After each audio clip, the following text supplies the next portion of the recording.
বাংলাদেশ তুর্কি থেকে ড্রোন কেনার পর এবার কিনতে চলেছে হালকা যুদ্ধ ট্যাঙ্ক। বাংলাদেশ তুর্কি কোম্পানি অটোকার অটোমোটিভ থেকে ২৬টি হালকা যুদ্ধ ট্যাঙ্ক কিনতে চলেছে, যা ২০২৫ সালেই পেতে শুরু করবে। এই যুদ্ধ ট্যাঙ্কগুলি বাংলাদেশ কোন দেশের বিরুদ্ধে ব্যবহার করবে এটাই দেখার, কারণ বাংলাদেশের বর্ডার ভারত ও মায়ানমার দিয়ে ঘেরা।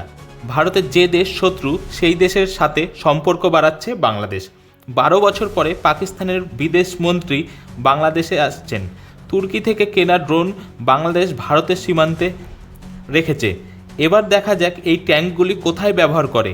এদিন ভারতীয় মুখপাত্র রণধীর জয়সওয়ালকে এ বিষয়ে প্রশ্ন করা হলে তিনি বলেন, ভারতের বিদেশ সচিব কিছুদিন আগে বাংলাদেশে মোহাম্মদ ইউনূসের সাথে দেখা করে জানিয়েছে, ভারত দুই দেশের সার্বভৌমত্বকে সম্মান করে, গণতন্ত্র বজায় রাখার জন্য ভারতের প্রধান লক্ষ্য, কিন্তু ভারতের সুরক্ষার ওপর কোনো প্রভাব পড়লে ভারত তার উপযুক্ত ব্যবস্থা নেবে।